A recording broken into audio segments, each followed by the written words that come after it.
Enumeration of crop damage and social audit should be completed by 31/10/2025 and any grievances shall be redressed immediately. ఒక్క రోజు time. ఆశ్చర్యం కలిగించే విషయం ఏం తెలుసా, ఇక్కడ ఇంకొక పారాగ్రాఫ్ రాస్తారు. ఇంకొక పారాగ్రాఫ్ ఏమని రాస్తారు తెలుసా, district agricultural officer Machilipatnam or before 31/10/2025 without fail చేయాలా.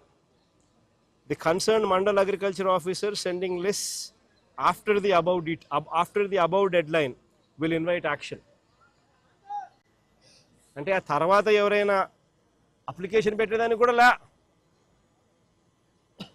31వ తారీఖు అయిపోవాలా, 31వ తారీఖు తర్వాత అప్లికేషన్ కూడా పెట్టేదానికి కూడా The finalized list from the districts should be submitted to the Director of Agriculture AP Guntur on 1/11/2025.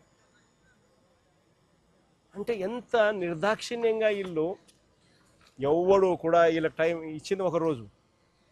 అంటే దాని అర్థం ఏంది, ఎన్యూమరేషన్ అనేది ఎవడు కూడా పంట పొలాలకు వచ్చి చేసే కార్యక్రమం జరగదు. అసలు ఎన్యూమరేషన్ అంటే ఏమిటో తెలుసా, చంద్రబాబు నాయుడు గారిని అడగాలి ఫస్ట్ ఈ పాయింట్. అసలు ఎన్యూమరేషన్ అనేది పంట పొలాలకు ఎందుకు రావాలా, ఎందుకు చెయ్యాలా అనేది ఒకసారి గమనించండి. సరే, ఇది గాలుల వల్ల, వర్షాల వల్ల, తుఫాను వల్ల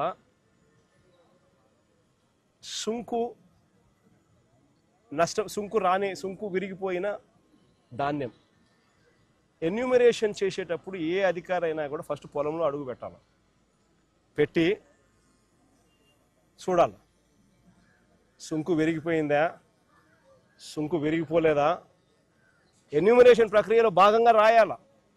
ఎందుకంటే సుంకు విరిగిపోతే తర్వాత ఇది పాలు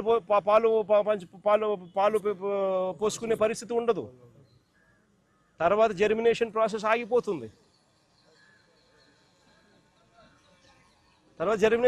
ఆగిపోతుంది, పాలు పోసుకునే పరిస్థితి ఉండదు సుంకు విరిగిపోతే.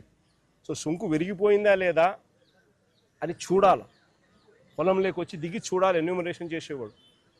ఇది చూడకుండా, ఇది చెయ్యకుండా ఎన్యూమరేషన్ అయిపోయిందని అంటారు.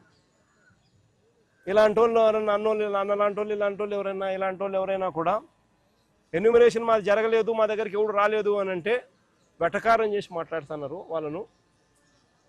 ఎన్యూమరేషన్ మాత్రం జరగదు.